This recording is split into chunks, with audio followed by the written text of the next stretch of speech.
రోజా ఏమనింది? గాలి నా కొడుకులు అనిందా? నేను ఒకటి అడుగుతాను. హాఫ్ లేటు మా రోజక్క ప్రెస్ మీట్లు చూస్తున్నా, మళ్ళీ పాత రోజక్క వచ్చేసింది బయటికి. ఇప్పుడు రోజక్క ఒకడు గుర్తుపెట్టుకో, మర్యాద అనేది ఇచ్చిపుచ్చుకోవాలి. నువ్వు మాకు మర్యాద ఇచ్చావనుకో, నీకు ఇంకా ఎక్కువ మర్యాద ఇస్తాం. నువ్వు సంస్కారంతో మాట్లాడావనుకో, ఇంకా సంస్కారంతో మాట్లాడతాం. మేమేమంటాం? రోజా అంటానా? రోజక్క అంట. ఎంత ముద్దుగా పిలుస్తాను నేను. ఎవరైనా పిలుస్తారట రోజక్క అంట. ఎందుకు? మా ఆడపడుచు నువ్వు, మా ఇంట్లో మనిషివి. గాలి నా కొడుకులు గాల్లో గెలిచిపోతారు అనింది అనుకుంటా కదా. గాలి నా కొడుకులు గాలికి గెలిచారు. సరే, నేను చెప్పన్న దానికి రిప్లై అయ్యా. గాలి ముండలు గాలి లేక ఓడిపోయారు. గాలి ముండలు గాలి లేక ఓడిపోయారు. బాగుందా? అవసరమా మనకే? నాకెంత అసహ్యంగా ఉందట మాట్లాడడం. నాకు నచ్చద్దా? గాలి నా కొడుకులు ఏంది? గాలి ముండ అంటే ఏం చేస్తావు? పద్ధతి ఉండబల్లా, రెస్పెక్ట్ ఉండబల్లా రాజకీయాల్లో. అంటే మీ ఇష్టం వచ్చినట్టు మాట్లాడచ్చు. మేమన్నా మాట్లాడితే అని ఆడస్తావు.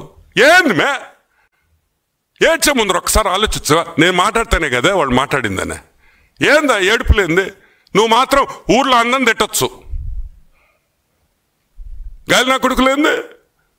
ఇంకా ఎక్కువ మాట్లాడితే అసహ్యంగా ఉంటుంది. నేను ఒకటే చెప్తున్నా, give respect and take respect. మన రాజకీయాలు బాగుండాలంటే మీరు రెస్పెక్ట్ ఇవ్వాలా, మేము రెస్పెక్ట్ ఇవ్వాలి. మీరు రెస్పెక్ట్ ఇస్తే మేము రెస్పెక్ట్ ఇస్తాం. పాపం లాస్ట్ టైం మా రోజక్క గెలవడం అంటే అది మనం చేసిన తప్పే. వాస్తవంగా ఆ రోజు అదేదో చిన్న డిస్ప్యూట్ వల్ల ఆమె మా నగరి ఆ కాన్స్టిట్యువెన్సీ గెలిచింది కదా నగరి. లేకపోతే అసలు రోజక్క గెలిచే ప్రసక్తే లేదు. గుర్తుపెట్టుకోండి. అది ఫ్రస్ట్రేషన్. ఒక ఫ్రస్ట్రేషన్ ఏంటంటే, ఏందిరా ఇంత లిక్కర్ స్కామ్లో ఇన్ని నోట్లు పడుతున్నాయి, ఆ నోట్లు మాకేవరు సరిగ్గా రాలేదే, మా షేర్ రాలేదని బాధపడేవాళ్ళు తప్పితే, ఈరోజు నేను ఒకటే చెప్తున్నా. నగరిలో మా MLA Bhanu, he's from a very renowned family. మంచి కుటుంబంలో నుంచి వచ్చినాడు అతనేం గాలికి రాలా నీలాగా. ఇలా గాలంతా ఊరంతా సైక్లోన్ లాగా చుట్టి చుట్టి చుట్టి చుట్టి చుట్టి నగరికి రాలా. అప్పుడు నగరిలో పుట్టి పెరిగిన బిడ్డలై. ఈరోజు బాను నగరిలో పుట్టి పెరిగాడు. నువ్వు ఆడున్నావు, నువ్వు ఎప్పుడొచ్చావు? ఈరోజు గాలి నా కొడుకు అంటున్నావే, నువ్వు ఎక్కడి నుంచి వచ్చావు తల్లి? ఎలా వచ్చావు? మొన్న వరకు నువ్వు ఎక్కడున్నావు? నవ్వేదానివి. అదేం టీవీ షో? అది జబర్దస్త్. ఈడకొచ్చేసి గాలి నా కొడుకు. కాబట్టి గాలి ముండ మాటలు మాట్లాడొద్దని ఒకసారి మనవి చేస్తూ, ఒకటి మనం జనరల్గా ఏమనుకుంటాం, సిట్టు విచారణ నేను సిట్టు విచారణ ఏంగానే నాకు తెలిసి ఒక నెల రోజులు అయిపోద్ది అనుకున్నా. ఇదేంది ఇది? ఇంకొక 2 నెలలు కూడా తొవ్వేకొంది వస్తుంది. ఈ ఫ్లైట్లు, ఈ డబ్బులు. అమ్మాయి 2,000 రూపాయల ప్యాకెట్ దొరికిందంట. ఒరే, ఆ 2,000 కూడా మీరు మార్చుకోకపోతే మా తప్ప. ఒక ప్యాకెట్ దొరికింది, 2,000 రూపాయలు రద్దు చేశారు. అప్పుడు మీరు మార్చుకోలేకపోయారు. ఏదో మిగిలిన డబ్బులు ఉంటాయి, మీకేం కరువు డబ్బులు. ఆ 2,000 రూపాయల ప్యాకెట్ ఉంది అంటే 11 కోట్లు మీకు సంబంధం లేదు. ఎవరికి సంబంధం? నాకు సంబంధమా? మేమన్నా లిక్కర్ మేము సంపాదించావా? లేదా చంద్రబాబు నాయుడుకి అన్నా మీరు ఇచ్చారా? వెంకటేష్ నాయుడు చంద్రబాబు నాయుడుతో ఫోటో. ఏంటి ఇప్పుడు నువ్వు ట్రంప్తో ఫోటో కావాలా నీకా? చెప్పు. నేను ట్రంప్ తీసుకొని ముద్దు పెట్టుకుంటుంటాం. 5 నిమిషాల్లో ఇస్తా. వాడి 5 నిమిషాలు ట్రంప్ వచ్చి నాకు కిస్ కొడతాడు. సో ఇవన్నీ ఫేక్ ఫోటోలు కాదు. నేను అనేది ఒకటి, తప్పు జరిగింది. ఫ్లైట్ మేనిఫెస్టోలు ఉన్నాయి, అవి అబద్ధాలు కాదు కదా. ఎవడు ఫ్లైట్ ఎక్కిన ఎయిర్పోర్ట్లో మేనిఫెస్టో ఉంటుంది, ఏ ఫ్లైట్ నెంబరు, ఎవరెవరు ఎక్కారు అని కంపల్సరీ ఉండాల్సిందే. 11 కోట్లు దొరికింది. మా డబ్బు కాదు. ఎవరి డబ్బు? మా డబ్బా? చెప్పింది ఎవరు? సిట్టికి 11 కోట్లు ఆడుందని ఎలా తెలిసింది? ఎలా తెలిసిందంటే దాంట్లో ఎక్యూజ్ అయిన వాళ్ళు చెప్పారు కాబట్టి. దాంట్లో ఇరుక్కున్న వాళ్ళు సిట్టు విచారణలో అయ్యా 11 కోట్లు ఇటు దాచున్నాము అని. అయినా మీ పిచ్చి కాకపోతే చంద్రబాబు నాయుడు ఆ డబ్బు పంపించాడు అన్నాడు ఒకడు నాతో. ఒరే, మా చంద్రబాబు నాయుడు 11 కోట్ల రూపాయలు సిట్ విచారణకి వాళ్ళు ఇరికిచ్చేదానికి ఖర్చు పెట్టాలా? వాళ్ళు చేసిన పాపాలు 1000 ఉన్నాయి, ₹1 కూడా ఖర్చు పెట్టాల్సిన అవసరం లేదు. ఆ సంస్కృతి తెలుగుదేశం పార్టీలో లేదు. మేము ఎవరిని ఇరికించాలని అనుకోం. తప్పు చేస్తే మీరు ఇరుక్కుంటారు. మేము వలేసామనుకో సగం మంది ఎమ్మెల్యేలు జైల్లో ఉండాలి. ఇప్పుడు ఉన్నారా? ఒక్కటే గుర్తుపెట్టుకోండి, ఈరోజు మిథున్ రెడ్డికి మీ కార్యకర్తలు ఆ జైలు కాడ నిన్న ఫోటోలు చూసా. చంద్రబాబు నాయుడు జైల్లో ఉన్నప్పుడు అసలు రానిచ్చారా జైలు దగ్గరికి? రానిచ్చారా? ఒక్కరిని బ్యారికేడ్లు వేసేసి ఆపేశారు.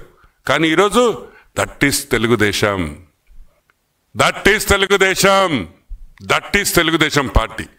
రూల్స్, న్యాయం, ధర్మం అవి ఉన్నాయి కాబట్టే ఈరోజు మేము ఇంకా పార్టీలో ఉన్నాం, పార్టీ కోసం పోరాడుతున్నాం. మార్చాలి కదా. ఇప్పుడు లిక్కర్ కేసులో రోజు సాక్షిలో గంటలు నేను పొద్దున్నే నాకు లేయంగానే కొంచెం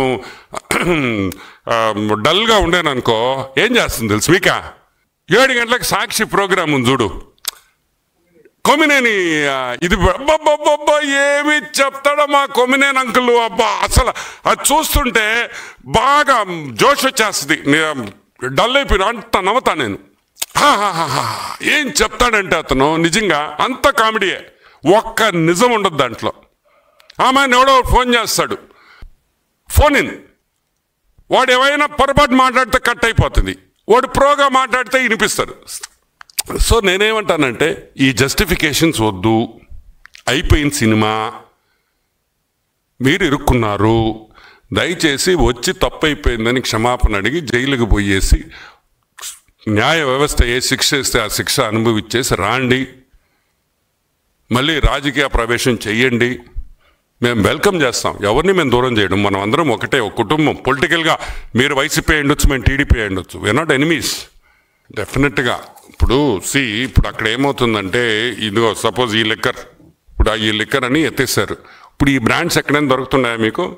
ఏ షాపులో అయినా? ఈరోజు మీకు ఒక విషయం చెప్పాలి. మొన్న ఒక షాపుకు పోయా, మా నెల్లూరులో కొత్త షాప్ పెట్టారు. ఆహా ఎంత ఆనందంగా ఉండింది. బడ్వైజరు, కింగ్ ఫిషర్ అల్ట్రా, ఆ బీర్లు చూస్తుంటే ప్రాణం అట్ట లేసింది ఒక్కసారి. అదే జగన్మోహన్ రెడ్డి ప్రభుత్వంలో ఒక బీర్ తాగాలంటే ఇదొక్కటే ఉండేది, సింగిల్ బీర్. ఇంకేందో బీర్లు ఉన్నాయి, చూస్తేనే భయం వేసేది. సో నేనేమంటానంటే ప్రాణాలు పోయిన ప్రాణాలు మనం తీసుకురాలేం. Nothing we can do. Yes, accountability అంటే మళ్ళీ ఏ ప్రభుత్వం ఉన్నా, ఈ రాష్ట్రంలో కాదు ఈ దేశంలో ఏ ప్రభుత్వం ఉన్నా కానీ 100% ఇటువంటి జరగకుండా చేయాల్సిన బాధ్యత ఈ ప్రభుత్వం ఎన్డీఏ కూటమి మీద ఉంది. ఇటువంటి మళ్ళీ జరగనివ్వము అనేది మనం చేయగలిగింది. ఓకే, పక్క రాష్ట్రాల్లో సేల్స్ తగ్గినాయి. పక్క రాష్ట్రాలే కాదు, ఇంకా చూడండి, ఒకప్పుడు జగన్మోహన్ రెడ్డి ప్రభుత్వం ఉన్నప్పుడు, వైసీపీ ప్రభుత్వం ఉన్నప్పుడు రోజు సీసాలు పట్టుకునేది. వాస్తవం చెప్పాలంటే నేను కూడా దొంగనే. ఎప్పుడైనా హైదరాబాదు పోయినప్పుడు ఒక 2-3 బాటిల్స్ కార్లో పెట్టుకొని వచ్చుకునేవాడిని.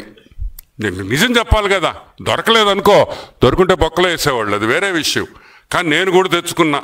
ఈరోజు నాకు ఫోన్ చేస్తున్నారు ఆడి నుంచి, ఒరే ఒక 4 సీసాలు పంపిరా, మంచి బ్రాండ్లు ఉన్నాయంట అని. సో నేను అనేది ఏంటంటే, ఒకప్పుడు మేము లిక్కర్ ఒక 2-3 సీసాలు పెట్టుకొని ఆంధ్రాలో తెచ్చుకునే చెక్ పోస్ట్ కాడ ఆపేవాళ్ళు, చెకింగ్ చేసేవాళ్ళు లిక్కర్. ఇప్పుడు ఎవరు చేస్తున్నారు? ఎవరు చేయటంలా. ఎందుకు? ఒక్క సీసా కూడా రావట్లేదు లోపలికి. ఇంకా ఇక్కడి నుంచి సీసాలు ఎత్తుకోబోతున్నారు. సో న్యాచురలీ అదే ఒక ఉదాహరణ. ఈరోజు పొరుగు రాష్ట్రాల్లో బార్డర్ ఏరియాస్లో అంతా సిబిఎన్ మందు కొంటున్నారు, నాణ్యమైన మందు కొంటున్నారు, మంచి మందు కొంటున్నారు, ప్రాణాలకి ఇబ్బంది లేకుండా తాగుతున్నారు. చీర్స్ అంటున్నారు, చీర్స్ టు బాబు అని కూడా తాగుతున్నారు కొంతమంది. ఎందుకు? మా ప్రాణాలు కాపాడుతున్నారు చంద్రబాబు నాయుడు. ఈ మందు తాగిన వల్ల, మందు అనేది ఒక వ్యసనం, ఆ వ్యసనంలో కూడా మంచి మందు తాగుతున్నాం అనే ఆనందంతో ప్రజలు ఉన్నారు. రేట్లు కూడా చాలా రీజనబుల్గా ఉన్నాయి. అండ్ 100% నాకు తెలిసి ఒక 10 to 15% తమిళనాడు, కర్ణాటక అండ్ తెలంగాణలో డెఫినెట్గా ఎక్సైజ్ ఇది కూడా తగ్గుతుంది. ఓకే, పర్మిషన్స్ ఇచ్చిందంటే ఎనీబడి అప్లైస్. ఇప్పుడు ఆనం బియర్ అని నేను అప్లై చేశాను అనుకో, నేను ఒక ఫ్యాక్టరీ ప్రొడక్షన్ పాయింట్ చూపిస్తే నాకు కూడా లైసెన్స్ ఇస్తారు అని చెప్పేసి నాకు లైసెన్స్ ఇచ్చారని నేను కల్తీ సారా అమ్ముతాట. That is not correct. Giving licences is an ongoing process. బేసిక్గా లైసెన్స్ ఎందుకు తీసుకుంటారంటే పేరు బ్లాక్ చేసుకుంటే ఆ పేరు వేరే వాళ్ళు, ఇప్పుడు సినిమాల్లో పేరు సినిమా టైటిల్ బుక్ చేసుకుంటారు. Something like that. ఓకే అండి, thank you very much. Good day.